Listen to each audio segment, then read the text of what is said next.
Hello Amina, কেমন আছিস? হ্যাঁ আমি ভালো আছি।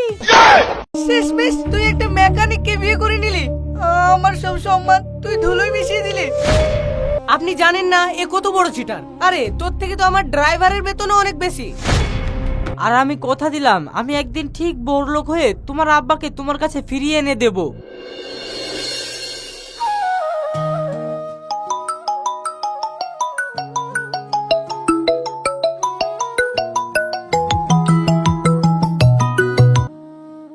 হ্যালো আমিনা, আজ কি হয়েছে জানিস? স্যার বলে দিয়েছে পরীক্ষায় কি আসবে সেই নোটগুলো তো তোর কাছেই আছে, কাল কিন্তু অবশ্যই নিয়ে আসিস। বাহ, মেয়েটার গলাটা তো খুব সুন্দর। যার গলা এত সুন্দর না জানি দেখতে সে কত সুন্দর হবে। কি রে আমিনা, তুই চুপ করে আছিস কেন? না মানে তোর কথাই শুনছিলাম আমি, তুই বল আমি শুনছি। সে না হয় আমি বলবো, কিন্তু তোর গলাটা এরকম লাগছে কেন? আসলে জানিস আমার না খুব ঠান্ডা লেগেছে। আচ্ছা ঠিক আছে, আমি তোকে একটু পরে ফোন করবো, এবার রাখি। হ্যাঁ ঠিক আছে তাহলে এখন রাখ।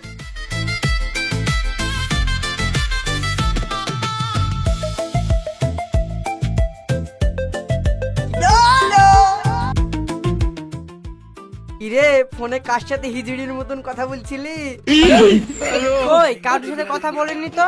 লে লে আর লুকাস নি, আমি নিজের কানে শুননু। শুনি যখন ফেলেছিস তাহলে তোর কাছে আবার লুকিয়ে কি হবে? আসলে একটা মেয়ে ফোন করেছিল আর ও ভাবছিল আমি ওর বান্ধবী, তাই আমিও মেয়েদের মতো গলা করি ওর বান্ধবী সেজে একটু কথা বলনু। তাই নাকি? তা ভাই মেয়েটার গলাটা সুন্দর। গলা সুন্দর কি সুন্দর না সেটা আমি বুঝবো, তোর জানার কি দরকার? তুই নিজের কাজ করগা তো, ভুলে যাসনি আমি তোর মালিক। না না ভুলবো কেন, তবে এইসব বিষয়ে তুই আমার চেয়ে অনেক কাঁচা। ভাই বললাম মেয়েটার গলাটা কেমন?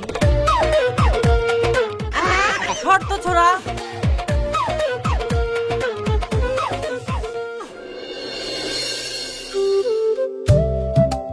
কি রে আমিনা, কেমন আছিস? তোর ঠান্ডা লাগা কমিছে? কিসের ঠান্ডা লাগা? কেন, কাল যে বললি তোর খুব ঠান্ডা লেগেছে। কি? আমি তোকে বলেছি আমার ঠান্ডা লেগেছে, কিন্তু কালকে তো তোর সাথে কোনো কথাই হয়নি। কি কথা হয়নি মানে? কাল আমি নিজে ফোন করে তোর সঙ্গে কথা বললাম। এই দেখ তোর নাম্বার। আরে এটা আমার নাম্বার হতে যাবে কেন? আমার নাম্বারে লাস্টে তো 6 আছে, আর তুই তো এখানে 9 ডায়াল করেছিস। ও এইবার আমি বুঝতে পেরেছি কেউ আমার সঙ্গে প্র্যাঙ্ক করেছে। এই সিমরান ফোনটা কর তো, দেখি তো সে কে। দাঁড়া করছি।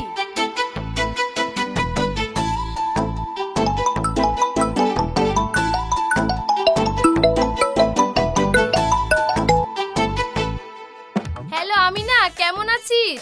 হ্যাঁ আমি ভালো আছি। তোর ঠান্ডা লাগা কমেছে? না সেরকম কমেনি, এখনো একটু একটু আছে।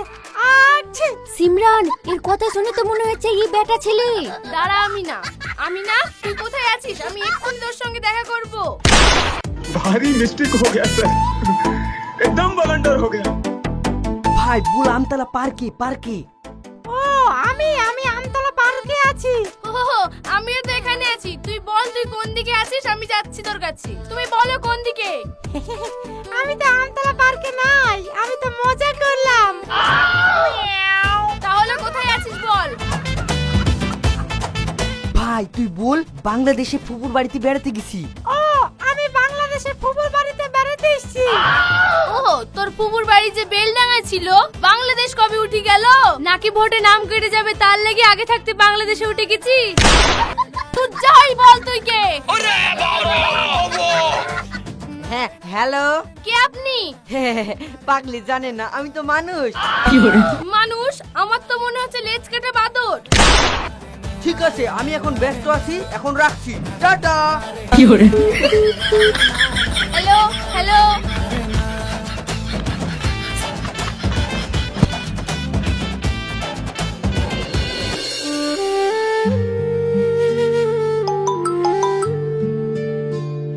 সরি, আমাকে ক্ষমা করে দিও।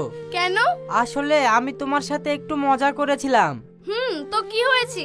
আমিও তো তোমার সঙ্গে মজা করেছি, আমার বেশ ভালোই লেগেছে। আচ্ছা, তোমার গলাটা কিন্তু অনেক সুন্দর। থ্যাংক ইউ, তোমারটাও। কি হলো? আমি ওয়েলকাম বলবো না থ্যাংক ইউ বলবো কিছু বুঝতে পারছি নি। তুমি না বেশ সুন্দর কথা বলতে পারো। তুমিও। এতক্ষণ আমাদের কথা হয়ে গেল, আমি তো তোমার নামটা জানতে পারলাম না। তোমার নামটা কি? যেদিন সামনাসামনি দেখা হবে সেই দিন না হয় নামটা বলবো।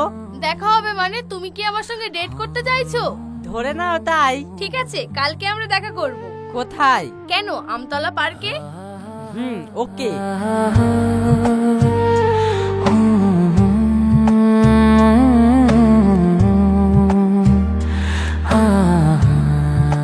কি গো, কখন থেকে বসে আছো, কিছু বলো। আমি আবার কি বলবো, তুমিই বলো। আচ্ছা, তোমার নামটাই তো জানা হয়নি, তোমার নাম কি? আমার নাম মুশারফ। আচ্ছা মোশাররফ, তুমি কি করো? কি করি বলতে?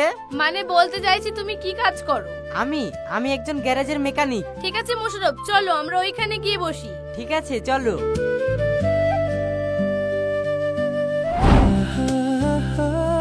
মোশাররফ, ভাবলেই অবাক লাগে তাই না, একটা ভুল নাম্বার থেকে সবকিছু শুরু। আজ দেখো, তোমাকে ছাড়া আমার একটা দিনও কাটে না। হ্যাঁ সিমরান, তুমি ঠিকই বলেছো, সেই ভুল নম্বরের জন্যই আজ আমরা একসাথে। কিন্তু মোশাররফ জানো, আমার না খুব ভয় লাগে। আব্বা যা রাগী, যদি একবার আমাদের সম্পর্কটা জানতে পারে, জানি না কি হবে। আরে সিমরান, তুমি এত ভয় পাচ্ছ কেন? আমি তো আছি। আর তাছাড়া আমরা তো চুরি ডাকাতি করছি নি, প্রেম করছি। আর ঠিক সময় হলে আমি ঠিক তোমার আব্বার কাছে গিয়ে আমাদের সম্পর্কের কথাটা জানাবো। দেখবা তোমার আব্বা ঠিক রাজি হয়ে যাবে। মোশাররফ, তোমার মুখের কথাই যেন সত্যি হয়। আমি যেমন আমার আব্বাকে ছেড়ে থাকতে পারবো না, তেমন তোমাকে ছেড়েও থাকতে পারবো না। তোমরা দুজনই আমার লাইফে ইম্পর্টেন্ট। সিমরান, আইসক্রিম খাবা? হ্যাঁ, খেলেও হয়। ঠিক আছে, আমি নিয়ে আসছি, তুমি বসো। মানুষটা সত্যি অন্যরকম। গরিব হলে ওর মনটা খুব ভালো। আমার মনে হয় আমি সারাদিন মোশাররফের কাছে থাকি। আমি সারাটা জীবন মোশাররফের সঙ্গেই কাটাতে চাই।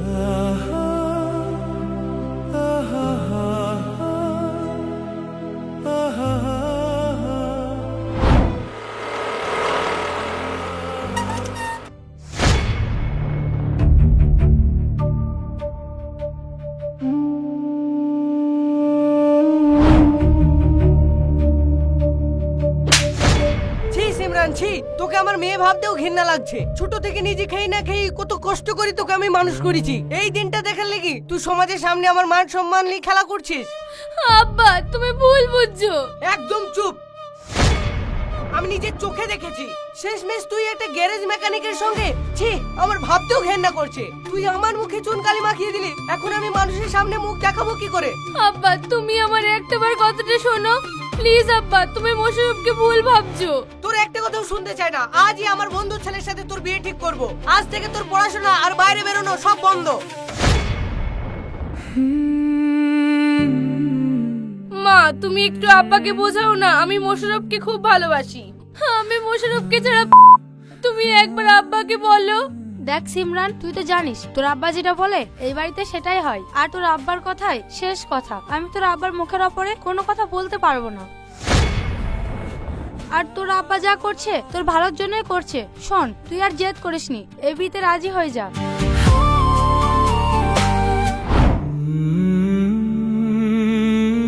মোশাররফ, আব্বা আমার বিয়ে ঠিক করে ফেলেছে, এখন আমি কি করব?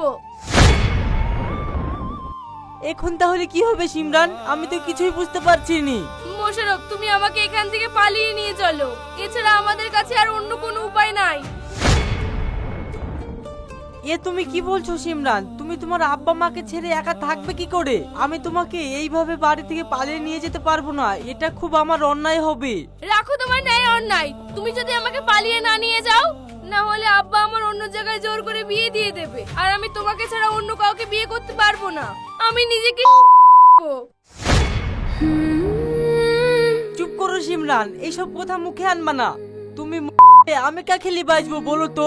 তাহলে চলো আজকে আমরা পালিয়ে গিয়ে বিয়ে করে নিই। তারপরে আব্বা যা শাস্তি দেবে আমরা দুজনাই মাথা পেতে নেব। তাও তো আমি সারাটা জীবন তোমার সাথে থাকতে পারবো।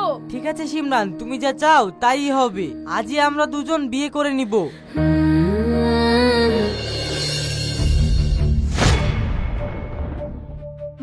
সিমরান, এ তুই কি করলি মা? শেষমেশ তুই একটা মেকানিককে বিয়ে করে নিলি। আমার সব সম্মান তুই ধুলোয় মিশিয়ে দিলি। আব্বা, তুমি আমাকে ক্ষমা করে দাও। আমি মোশাররফকে অনেক ভালোবাসি। চুপ কর, তুই আমাকে আব্বা বলে ডাকবি না। আমার কাছ থেকে সরে যা তুই। আমি আমি ভাবতেও পারছিনি যে তুই আমার মেয়ে। আব্বা তুমি এসব কি বলছো? আমি তোমার মেয়ে না। হ্যাঁ আমি ঠিকই বলেছি, তুই আমার মেয়ে না। তুই ভেবেছিস কাল যখন আমি বাইরে বেরোবো তখন আমার গায়ে থুতু দেবে, সারা গায়ের লোক আমাকে ধরে ধরে বলবে ওই যে রাজীব মাস্টার তার একমাত্র মেয়ে একজন মেকানিককে বিয়ে করেছে। এইসব কথা শুনে আমি বাঁচবো কি করে? হে আল্লাহ, আমার এই দিন দেখার আগে। ওগো তুমি একটু শান্ত হও, না হলে যে তোমার শরীর খারাপ করবে। আমার কিচ্ছু হবে না মায়া, তুমি ওদেরকে চলে যেতে বলো। আজ থেকে আমার মেয়ে আমার ওর সাথে আমার কোনো সম্পর্ক নাই। আব্বা তোরা বেরিয়ে যা এখান থেকে। না আব্বা, আমরা চলে যাচ্ছি। চলো মোশারফ।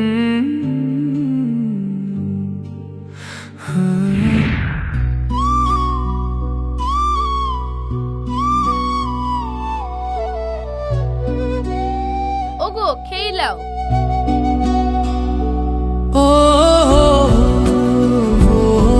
দেখো দিদি, সারাদিন না খেয়ে কাজ করি, মুখটার কি অবস্থা। একবারই শুকিয়ে গেছে, এখন একটু হাঁপলাও, আর কাজ করতে হবে না। না সিমরান, পরে করলে হবে না, আমাকে এখন অনেক কাজ করতে হবে। আজ আমার জন্যই তোমাকে তোমার আব্বার কাছ থেকে অনেক দূরে আসতে হয়েছে। আর আমি কথা দিলাম আমি একদিন ঠিক বড়লোক হয়ে তোমার আব্বাকে তোমার কাছে ফিরিয়ে এনে দেব। দেখো ওইসব বাদ দাও। আব্বার কাছে যখন আমি গেছি, আব্বা আমার কাছে গেছি। তাই বললে হয়? রোজ রাতে তুমি তোমার আব্বার জন্য কান্না করো। আমি তোমার স্বামী সিমরান, তুমি আমার কাছে কি লুকাবে? ওইসব বাদ দাও, আমার ভালো লাগছে না। এত পয়সা কি হবে? আমার কোনো টাকা পয়সা দরকার নেই, আমি শুধু তোমাকে চাই। সে তো তুমি পেয়েই গেছো। যাও এখন বাড়ি যাও, এখানে থাকলে আমার বউটা যে কালো হয়ে যাবে।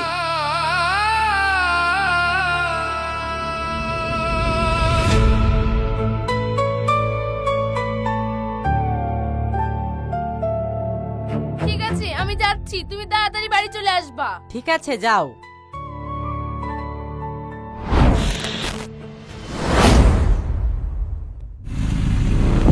কিরে সুরজ, হঠাৎ গাড়ি থামালি কেন? কি জানি চাচা, কি হলো কিছুই তো বুঝতে পারছি নি। তুমি দাঁড়াও, আমি একটু দেখছি।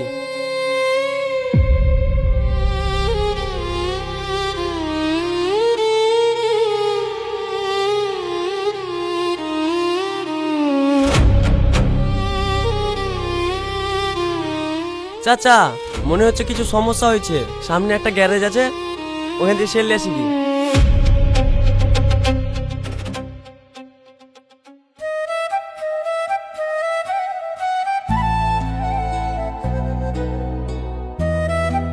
ভাই আমার গাড়ির ইঞ্জিনের সমস্যা হয়েছে, একটু দেখেন তো। ইঞ্জিনের কাজ তো আমার বন্ধু পারে, আপনি একটু বসেন, ও এক্ষুনি চলে আসবে। ঠিক আছে।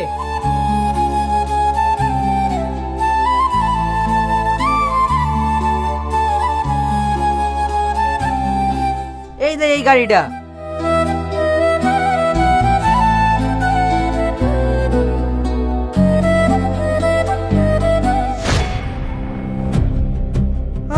কি রে তুই? আমি তো জানতাম এরকম নিচু কাজ ছাড়া তুই আর জীবনে কিছু করতে পারবি না। তুই শুধু পারবি অন্যের মেয়েকে বাড়ি থেকে পালিয়ে নিয়ে গিয়ে বিয়ে করতে, আর জীবনে তো কোনোদিন উন্নতিই করতে পারবি না। আরে স্যার, আপনি চুপ করুন, আপনি জানেন না এ কত বড় চিটার। আরে তোর থেকে তো আমার ড্রাইভারের বেতনও অনেক বেশি।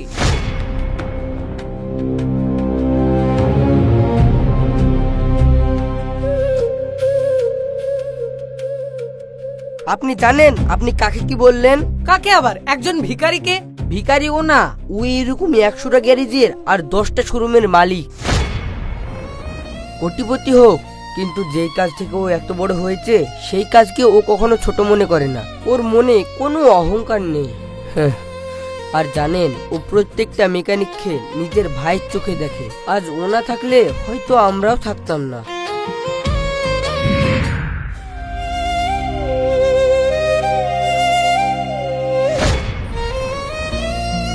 আব্বা তুমি এসো এসো, ভিতরে এসো।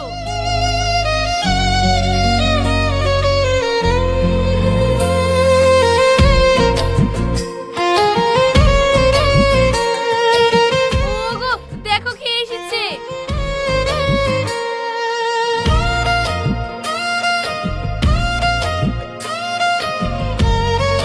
আব্বা আপনি এখানে? মুশারফ বাপ, তুমি আমাকে ক্ষমা করে দাও। আমি তোমাকে অনেক অপমান করেছি, কিন্তু তুমি যে বিয়ের পর প্রতিষ্ঠিত হয়ে গেছো সেটা আমি জানতাম না। এ কি করছেন আব্বা? আপনি আমার কাছে ক্ষমা চাইছেন কেন? আসলে ভুল তো আমারও ছিল।